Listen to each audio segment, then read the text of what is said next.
नर्मदे हर। ये सूरज कुंड है, होशंगाबाद ज़िले की बाबई तहसील में आता है। सूर्य कुंड नाम से ही ऐसा प्रतीत होता है कि इसका संबंध कुछ न कुछ सूर्य से है। कथा तो ये कहती है कि यहाँ भगवान सूर्य ने खुद तपस्या की थी और उस तपस्या के बाद इस स्थल का नाम सूर्य कुंड पड़ा।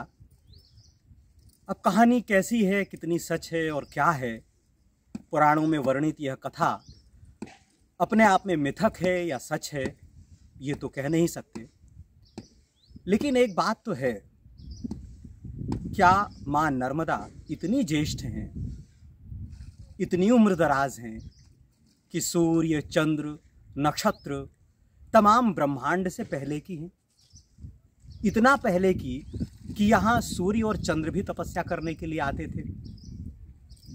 जब किसी घाट का नाम किसी नक्षत्र के नाम पर पड़ता है, किसी देवता के नाम पर पड़ता है, तो निश्चित रूप से उसका कोई ना कोई संबंध वहाँ से बनता है। इसके पहले कोसुम घाट में सूर्य कुंड पड़ा था। कहते हैं कि वहाँ भी भगवान सूर्य ने तपस्या की थी। वो कुंड वहाँ भी विलुप्त था और यहाँ भी विलुप्त है। माँ नर्मदा के समक्ष वो सूर्य कुंड दिखाई नहीं देता। कहते हैं कि यहाँ नदी के बीच में, माँ नर्मदा के बीच में वो कुंड है और कुंड इतना गहरा है कि उसकी थाह अभी तक मिली नहीं है। उसी कुंड के साथ माँ यहाँ इतनी गहरी हैं कि अथाह हैं, उन्हें नापा नहीं जा सकता। तो एक मिथक ये है कि खुद सूर्य मनुज अवतार में, मनुष्य शरीर में यहाँ आकर उन्होंने तपस्या की होगी। और दूसरा एक नामकरण का कारण ये भी है कि यहाँ सूर्य की सीधी किरणें पड़ती हैं। यहाँ पहली बार और शायद पूरे नर्मदा अपनी यात्रा के दौरान पहली बार यहाँ उत्तर वाहिनी होती हैं, उत्तर की तरफ चलती हैं और सूर्य की पहली किरण अपने मध्य में धारण करती है, अपने बीच में धारण करती है। तो किरणों के माध्यम से, ऊर्जा के माध्यम से भी सूर्य यहाँ तपस्या करते हैं, अपनी रश्मियाँ बिखेरते हैं, अपनी तमाम जो शक्तियाँ हैं वो माँ नर्मदा को समर्पित करते हैं। इसलिए भी ये नामकरण यहाँ हुआ होगा। और जब यहाँ हम आते हैं, स्नान करते हैं, इस पुण्य क्षेत्र में अपने आप को शामिल करते हैं, तो वो ऊर्जा, सूर्य की ऊर्जा, सूर्य की शक्ति और माँ नर्मदा के जल की शक्ति, दोनों शक्तियाँ आपस में मिलती हैं। यूँ आप जानते हैं कि जो नर्मदा है वो पश्चिम वाहिनी है, हमेशा अस्ताचल की ओर यात्रा करती हैं। इसलिए हम लोग जब अपनी यात्रा शुरू करते हैं तो सूर्य हमारी पीठ पर होता है, हमारे पीठ के पीछे होता है और हमारी परछाई हमेशा हमें दिखाई देती है। हम अपनी परछाई के साथ चलते हैं। जब कभी हम अकेले होते हैं तो भी हमारी परछाई हमारे साथ साथ चलती रहती है।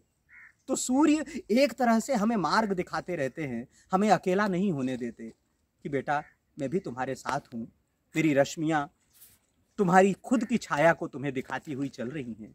वैसे भी ये जो जीवन है जिसे हम सच मानते हैं, सचमुच में वो छाया ही है, चलता हुआ एक छाया चित्र है जिसे हम सत्य मानते हैं और जिसके भरण पोषण में, जिसकी सेवा में निरंतर लगे रहते हैं।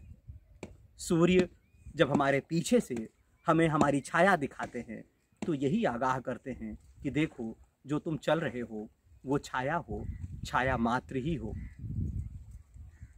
तो इस तरह से हमारी जब परिक्रमा शुरू होती है, हम जब सुबह उठते हैं, आज जैसे गौ घाट से जब चले थे तो सूर्य पूरी तरह से गायब थे, बादलों का साम्राज्य था आसमान पर।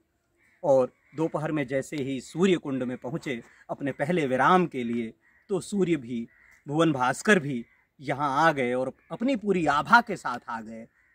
शायद अपने कुंड में, सूर्य कुंड में उन्हें भी स्नान करना हो, उन्हें भी अपनी छाया देखनी हो, उन्हें भी अपना चेहरा देखना हो।